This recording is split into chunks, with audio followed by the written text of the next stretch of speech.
Breaking news చూస్తున్నాం. పవన్ కళ్యాణ్ సంచలన వ్యాఖ్యలు చేశారు. కాకినాడలో నామినేషన్ వేసిన తంగెళ్ల ఉదయ్ శ్రీనివాస్ టీ టైం ఉదయ్తో కలిసి భారీ ర్యాలీలో పాల్గొన్నారు పవన్ కళ్యాణ్. కాకినాడ రౌడీయిజం ఎక్కువైందని పవన్ కళ్యాణ్ వ్యాఖ్యానించారు.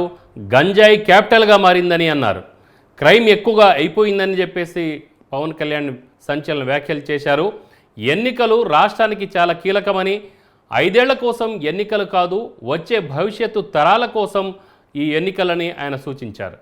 కాపు రిజర్వేషన్ గురించి చలమలశెట్టి సునీల్ను అడగాలని పవన్ కళ్యాణ్ వ్యాఖ్యానించారు. జగన్ జైలుకు వెళ్లడం మోడీ గ్యారంటీ అంటూ పవన్ కళ్యాణ్ ఎద్దేవా చేశారు. టీ టైం అనే కాన్సెప్ట్ పెట్టి మన టీ పొడి తయారు చేసుకొని ఇక్కడ డార్జిలింగ్కి వెళ్ళి కింద పడి మీద పడి రకరకాల మిక్చర్స్ కలుపుకొని ఏటీ బాగుంటుంది రీసెర్చ్ చేసి 2-3 సంవత్సరాలు ఒక చిన్న షాపు స్టార్ట్ చేసి అందరికీ ఆమోదయోగ్యమైందా మేము ఇంకో షాప్ పెట్టుకుంటాం. అలాగ దినదిన ప్రవర్తమానమై ఈ రోజున వేలాది బ్రాంచ్లు అయిపోయింది భారతదేశంలో. మన ఒక్కడే ఎదగడం కాదు, ప్రతి బ్రాంచ్ వల్ల దాదాపు 25,000 మందికి ఈ రోజున ఉపాధి అవకాశాలు. జగన్ జైలుకి వెళ్ళడం అది మోడీ గారి గ్యారెంటీ. బర్మార్సోడ్లో రాజస్థాన్లో చెప్పారు, ఎవరైనా సరే కరప్షన్ చేసిన వాళ్ళు ఎవరైనా సరే జైలుకి వెళ్ళడం తప్పు.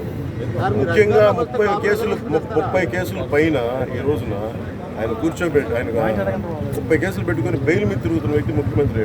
మారాల్సిన సమయం, ముఖ్యంగా మనం మారాల్సిన సమయం. మనం కనుక కూర్చోబెట్టి కులమనో మతమనో వర్గమనో ఇలాంటి ఆలోచనలతో వెళ్తే మన భవిష్యత్తు నాశనం. చిరంజీవి విజయం కలిగే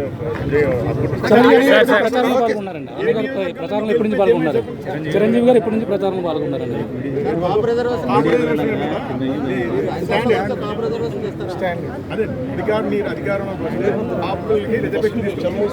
సునీల్ అడగారు.